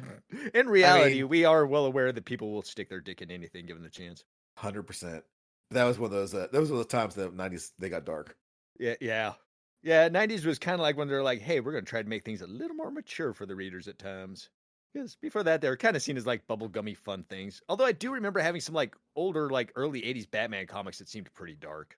Oh man, Um, yeah, I still remember as a yeah. kid I got some dark. There was a There was like especially the literally Batman like tracking down murderers who were like dismembering women and stuff like that I kind of was actually thinking things. about that. There was a comic strip. It was two issues, and it was a no name villain, and it was this like big beefy guy. He kind of looked like Eddie Brock, and this little skinny guy. He killed women. He hunted down and murdered women. He would pick them up and then he would slice them up and kill them. Like that's ha ha ha. This is fun. Yeah. So, but yeah, like Batman had to hunt him down, and it was legit detective work, and he was trying to find this guy, and event obviously eventually he got him, but Yeah. just yeah, it was real dark. Which I like And that stuff. I think that I stuff is do, like peak Batman instead of I Batman, do, fighting God. yeah, I absolutely a god, or like the Joker for the 18,000th time. And I like Joker. Yeah. I love the Joker. He's a great, but just there's a saturation point when you get to you're just like, okay, let's do someone else. It just for a little bit, because you when the Joker comes around, you want to be like, oh my god, it's a Joker, or not. Oh, here we go again. Actually, thinking of Apparently, this one panel that I had in an old Batman comic. It was like one of the first panels. And it was kind of a gross, shocking panel, but it was a dude who went around. Might be the same comic you were talking about. Dude marries was murdering women, and like one of the opening panels, he's got like this chick's head cut off and like the eyes sewn shut, and out of her nose is just like pouring all this snot, and he's just like having to pour over his hands. He's like, "Look what I have done to this woman," kind of thing. It's just like it's actually a very gross, like what the hell is going on comic which issue was panel. that? Which Batman. Batman. I don't know if you're looking at it right now. Like, No, I'm not. This is like going off of oh, memory. okay, okay, So okay, yeah, okay. You're going off memory. My bad. I thought you'd pulled it up. pretty sure it was Batman. Let's see, I think it was even the 80s or 90s. Uh, Probably never find it. oh no. I'm gonna try here for a second. If I can't find it, I'm moving the fuck on. Oh, oh, Yeah, I mean it's because it was again, it was just a random issue, like two random issues back to back. It wasn't the Batman 1986, issue 399. It looks like. I think that's the shrunken head on the cover that he actually uses in it. Batman what 386. Yeah, or 399. Sure, it was. It wasn't that one. The one I'm thinking about wasn't that one, but Yeah. still, that's pretty like still hell dark. There's actually a scene inside the book where the dude actually has like the head cut off and he's like holding it by the hair and there's just like snot pouring out of the nose and he's all like, I don't know, bathing in it or something. Yeah, it actually gets worse inside the comic book. Apparently you can buy it for $6 or $100 graded or $3 for just a regular old pre-owned version. And he stopped looking. Like I want to know where it drive me crazy Huh. because oh wait, there it is. 422. Let's see. Batman 422? Yeah, Batman issue 420. It's like it's the cover's pretty tame, but because it's just Batman holding a knife. I see that one. That cover kind of looks familiar to me as well. Batman. Oh, wait. Oh, back when they had to oblige by the comics code. Remember the comics code, Nathan? Oh, okay. It was 3 episodes. Sure enough, the first there was a three issue arc. The first issue is a up close of it's a dead woman, like it's an up close version, like she's all crying and stuff, and you see his silhouette. It's clearly like a dead girl.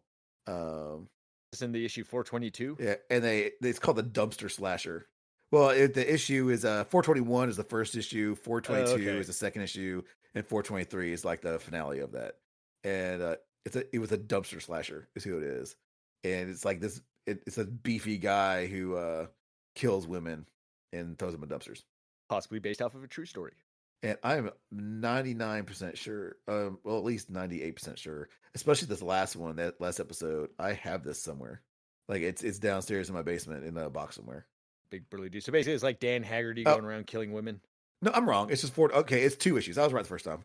421, 422. Because 423, I recognize it, but I bumped over here and it is definitely just, yep, dumpster slasher. Anyway, Ew. yeah, it also is one of those episodes those issues that proves that, like you said, like you don't need a villain. You don't need a big bad villain for Yeah. to do that. Oh Yeah, wow. that's And about let's see, issue 422, and then let's see, 423, 1, 2, 3, 4. 4 issues later starts the Death in the Family, where Robin gets killed. And gets so beaten to death. 4, 5, 6. Yeah, That was a six. pretty dark little stretch there then. Yeah, 6 episodes later is when Robin gets killed. spoiler alert for Death of the Family. Ha! It Spoiler alert was from like a long time ago. 1988, where Yep. a bunch of people wrote in, like voted to kill Robin. Oh, that's right. That was kind of a write-in thing. No, it was a call in. It was a call Or in thing. It was a call-in. phone number you called. Yeah, Oh, and was it a apparently 1-900 number? it was really close. Of course, it was. Yeah. It was a really close too. And like, but they voted to kill Jason Todd, and they did it. More that's fucking amazing. That And, that is and as actually you kind of know, amazing. they eventually brought him back. How long did he stayed dead for a long time though? Yeah, he stayed How dead for a long time because they replaced him with a different Robin. Tim Drake. Let's see. Yeah, he was. No, I don't care about that. It's like Jason Todd remained. He was dead for 6 months. Like fuck yourself. It was not 6 months. I'm not talking about. I'm talking about real life. Like, how long did? Oh, around this time of this killing off Robin thing, DC was planning to publish a comic book promoting HIV/AIDS education and requested that writers submit suggestions for characters to kill off with AIDS. And actually, that's exactly what they thought about doing with Robin at first, was killing him by AIDS. And do you want to know Yeah, what the impetus for them coming up with the 900 number was? what's that? Uh, One of the writers recalled a 1982 Saturday Night Live sketch in which Eddie Murphy encouraged viewers to call one of two 900 numbers if they wanted him to boil a lobster on air. And nearly 500,000 viewers called in, and they're like, "Hey, we could do that with DC Comics." Awesome. Yeah, all the time. Like I remember it took a long time, like decades, and everyone's like 6 months. Like no, not like in comics. I'm talking about like in real life. What issue from which issue? Like how long until they brought it back? But the only thing I can keep on finding like 6 months. Like no. Poll received 10,614 votes, 5,343 for Jason's death, 5,271 for his survival, a margin of just 72 votes. There is a rumor that a lawyer programmed his Macintosh to dial the killing number every few minutes, but they have no evidence of that. That'd be amazing. You really want him dead. Like kill Yeah, this yeah, guy. well, yeah. Well, one of the writers says that he thinks like it was a few people that are just calling the number repeatedly to get Jason Todd dead because they really didn't like him. Okay, 2005. They brought him back in 2005. The reason why that popped up is honestly someone in Quora. What is that? I never go to the website, but I've seen it before. Quora, Yeah. yeah. Anyway, someone said, "How long was Jason Todd resurrected?" And then someone said, "DC in parentheses and Marvel who resurrected in Bucky later the same year dash 2005." So 2005 is when they brought him back, and he died. When was it? 88 or something like that. Yeah, 88. So it was dead for a while. I was right. There's like 6 months. Like, no, no, it is not 6 months. I know it was 6 months because like 6 months later, I'd still have those comics as a child, and I didn't. So frustrating. Like, I The get numbers it. were only up for 35 hours. September 15th, 1988. Yep. And he died in 89. So did he? Yep, December Did 88. he Sorry, really? December of 88 is when. So yeah, it was almost because I looked at the next issue. It said 89, but it's like okay, that would make sense. Time passes. Yeah. Time passes on. Yeah, January of 89. That makes January 89, and so he died in December 88. Merry Christmas. Robin's dead. Hurrah! Happy Christmas, Batman.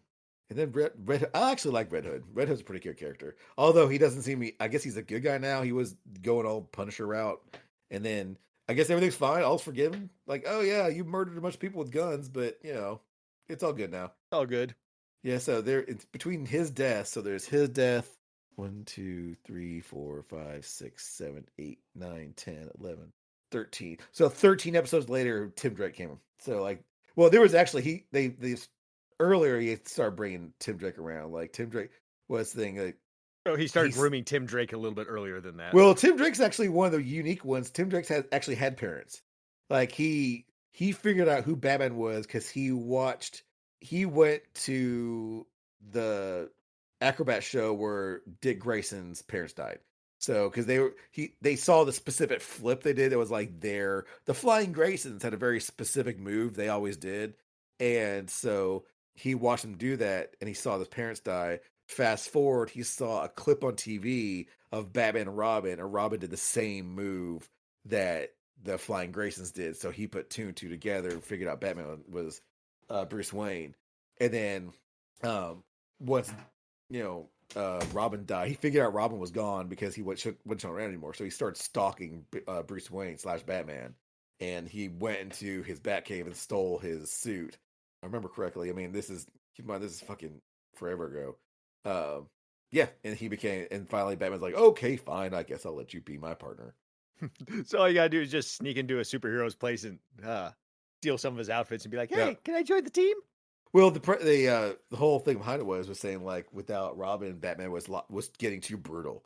So it's like he needs a child around him to keep from Ha! murdering people. Mr. Batman, please stop beating Joker. Just a sec. What? Okay. Anyway, so yes. So yeah, Actually, Robin's dead. Screw him. Batman's better yeah. for it. Sorry, she Until took me he's off, not. so. That's one thing about comics deaths is, I don't know, it seemed like back in the day, like in the 80s, when someone died, I don't want to say they always stayed dead, but they were gone for a while. Yeah, It they seemed like they it meant stayed for a more. while until like popular, people got up in arms and were like, bring this character back. But I yeah, I think feel it like was, nowadays characters die and they're just like, well, we'll just hop in the multiverse and pop over to yeah. galaxies and yeah, we'll just grab a new one. I This one's almost exactly the same, but he talks with a slight lisp, but everything else is identical. I have no. Okay, let me say this is one of my, this off topic, branded. I have no research to back this up, but based on just like my quick little operating brain, it feels like people stopped giving a shit about people dying after Superman died. Because when Superman died, it made national news, and people talking about it on like USA Today and on the TV shows and like the talking heads. Oh, they're killing off Superman. What are they gonna do? Blah, blah, blah. And then they're like, oh yeah, he's back. It's like Yeah. ever since they kind of brought him back, and they brought him back in the dumbest way. I mean, well, they brought him. It was actually kind of cool how they brought him back, but then he turned into Energy Superman for some reason. Like, oh, then we're getting rid of his costume. He's an electric Superman now. Like, Yeah. And I remember too, people were like, well, they'll bring back Superman eventually. And DC, of course, went the stance back. No, he's dead for yeah, good. yeah, And like, then they had to do the whole replacement of Superman thing. yeah. I mean, again, I really liked those the storyline. I think they did it really well. They were able to introduce new characters. The new Superboy was pretty good. And then there was Superboy. There was the Annihilator, which I don't know what happened to him. He's vanished. I don't know if he's still around or not. Then there was the Steel, who got his own movie, Yeah. by the way. If you remember Yeah, that. with that Shaq. Yeah, I haven't seen it. I've seen clips, and whoo boy, was it terrible. I mean, it was, what I saw was like comically bad. By the way, this death of characters and bring them back thing kind of brought back a memory from 1994, oddly enough. So you remember in 1994, Star Trek Generations came out, and in that movie, Captain Kirk gets killed. Basically, Star Trek Generations came out, and they like the whole writers were like, "Hey, we want to try to like phase out the old generation and focus on the next generation past that." So they decided to like kill off Captain Kirk to try to like be like, "Hey, we're gonna finally end the original series," kind of thing. Well, anyways, I was at the video store and there was like some nerdy kid there talking to my dad and the lady who owned the video store about how they killed off Captain Kirk and it's gonna be for real this time. And all of a sudden, like my dad and the owner of the video store, started like making fun of him because like they're obviously gonna bring him back. They'll never let him die. And this poor kid's like, no, you don't understand. They're changing the generations. They'll never bring back. And this guy's like almost in tears because they're making fun of him so bad. And oh, that's sad. he's like, they will never bring Kirk back. And then like seriously, like 2 years later, like Captain Kirk's back. I was like, that poor dude. Well, and because they even died gave him on an that out. hill. Yeah, they gave him an out too, because like he went to the special place where in heaven, if you will, and he lives across all timelines. And they even said like he can come back. Like, oh yeah, like didn't he run into somebody or whatever that was also dead in there? I can't. It's been forever. Never saw that movie. I've seen like maybe one Star Trek movie my entire life. Oh, I know what happened. Like like a Picard gets in the same like heaven place to find Captain Kirk because he's lost in there, and he runs into Guinan, and she's like, "Oh yeah, we're living across all timelines at the same time." So it's basically say it's like a save. Like he goes in there, it was like a save feature, and he just I don't know how they come back. I know they brought him back for some reason. But they probably teleported him back by Scotty doing it somehow. Yeah, most likely. Magic did it. Yeah, and again, Star Trek people, I'm really sorry. I'm kind of fuzzy on a lot of those movies. So yeah, I think I saw like Star Trek 2, and that was it. The Wrath. That was one of the bad ones. The Star Trek ones are the odd ones, are the bad ones. Like first one's bad, second one's The first one was terrible. Second one was good. That Wrath of Khan. Third one was bad. The fourth one was good. That was the whales. Was like the first one was I saw the whale one. I thought that one was dumb, actually. I liked it. Did you? That was I really liked it. The first one they like Man, I think I remember that as too, when they're they like found some sitting on the satellite. bus. Where they're Well, sitting on the bus. the first one really even Star Trek. It was kind of it had the same characters, but they changed everything about it. The second one they kind of went back to the formula. Third one was Search for Spock. That was stupid. Fourth one was the whales. I actually really liked that. Going back in time, that was cool. Whatever. Fifth one was Spock's brother. Once again, the one of God. The sixth one I actually really liked. That was the whole plot, the assassin plot. Remember that one? Like the Klingons. Not even remotely, man. That basically Klingons had like they could their ships could cloak and shoot, and then so the sixth one, that was the last one of the original people. And then quote unquote the seventh one was the first Next Generation one, which wasn't very good. I think that's the one you were talking about where like they quote unquote killed off Picard. Picard. Captain Kirk. Then the one after that was actually really cool. That was First Contact where the board came around. Then the one after that was really stupid. That's the one where the guy like they're trying to save some planet full of like hippies. And then the last planet of hippies being besieged by Cartman, and they have to save right. And I think the last one they did, the whole Next Generation one, was the one where they quote unquote killed off Data. Is that Nemesis? That was Nemesis. That had what's his face? Bane. Tom Hardy. Tom Hardy was they're like, oh, he's a young clone of Picard. Go fuck yourself. No, he's not. No, he's not. You could have done better. Yeah, there are some similar features, but no, sorry. Yeah, there is Tom Hardy. That's he looks more like a freaking what's his name, Telly Savalas, than he does Captain Kirk. Or Picard. Yeah, he's supposed to be an evil. He's supposed to be an evil clone of Picard or whatever. I mean, he looks like emaciated Telly Savalas. Assuming you that. remember what Telly Savalas looks like. Trying to. He looks like a fat version of Tom Hardy from Star Trek Nemesis. Oh, Telly Savalas. I said Tony. Telly. Oh no, Telly Savalas. Oh, okay, yeah. Yeah, look at them side by side. They even have the same lips. It's weird.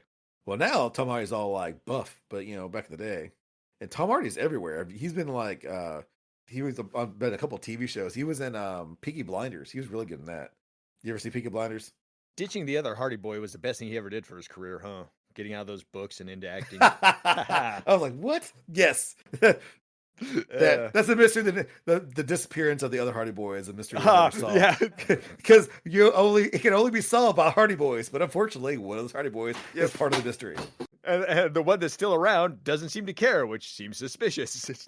Right, very sus. He's like, oh yeah, my brother's gone. So we should look into that. Anyway, look at my acting career.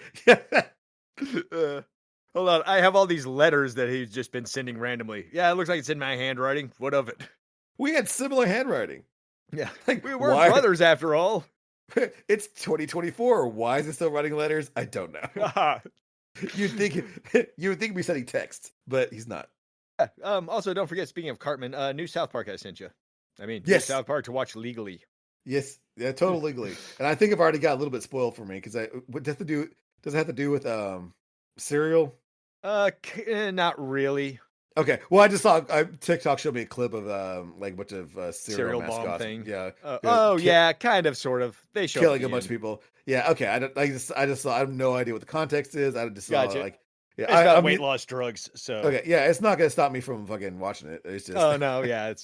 That's actually one of the smaller parts of the episode. Yeah, it's actually I liked it better than their last couple of specials. I'm not gonna say it was like their best one in a long time, but it was reasonable. Is that all they're doing now? Is that all they're doing? Is they're just doing specials? They're not doing like a regular.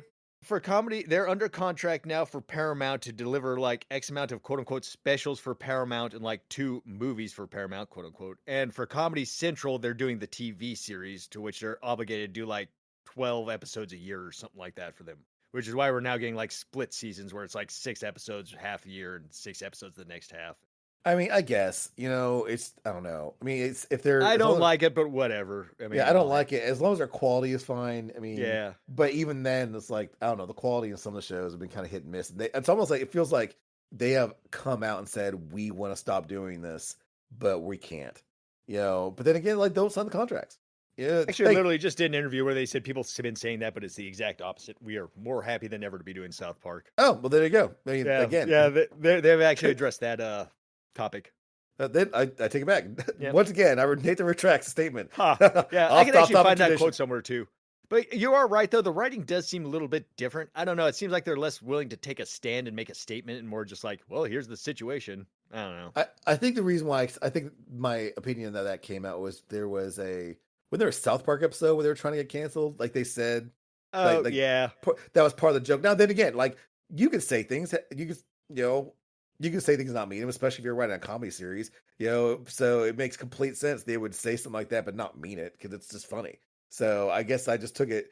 Sometimes people put things in there that are real, and I kind of took that as more of serious. Like, oh, sounds like they're trying to get out of this, but I guess if they're happy about it, then great. so working on doing Casa Bonita right now, and I think they finally got it opened up. Oh, do they? That's awesome. Is it a lot of South Park stuff in there? Or is it just basically just like no? It's Nope, silly they old- just restored to what Casa Bonita was. I think Okay. they have like a couple of little like South Park Easter eggs, like Cartman sitting in a corner somewhere, kind of thing. But it's not that South Parked up.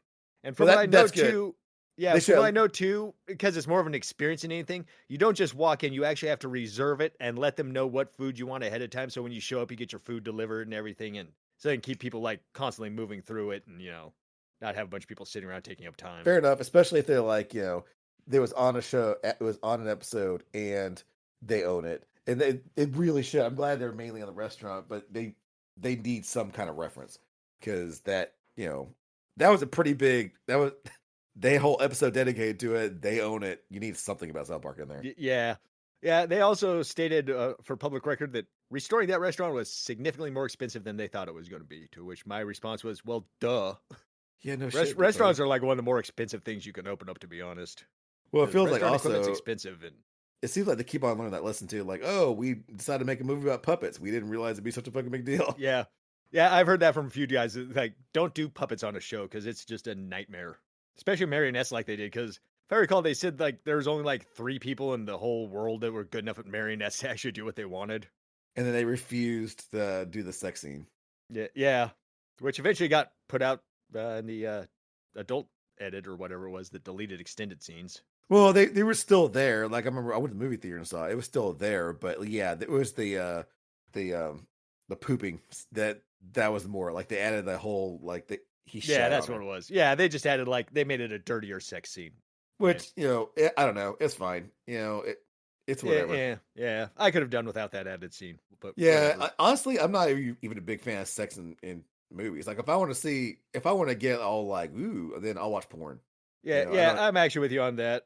It's like when they It, talked about throwing sex scenes in like Oppenheimer and Napoleon. It's like, really? Do we need that? yeah, I mean, it's fine if it was artistic. Like even the Oppenheimer, which I still haven't watched all the way through. Oh, you haven't made it to the explosion yet? Damn. No, not yet. Yeah, spoiler. Ha! I The just I bomb don't goes know. off.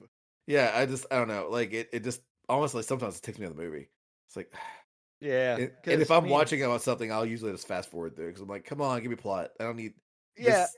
and if Yeah, you I need don't to need stick a this. sex scene in a movie, you could make it like a 5-second sex scene, or just see them like sexily going to the bedroom, and we can fill in the rest Yeah, after that.